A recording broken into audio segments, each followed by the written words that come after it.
akajirika kwao walipokuwa shambani.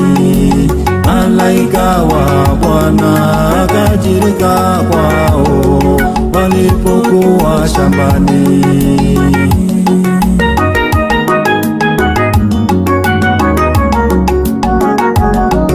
Mtu mmoja wa Sora wa jamaa la Dani, Manoa na mke wake, jina lake Manoa na mke wake.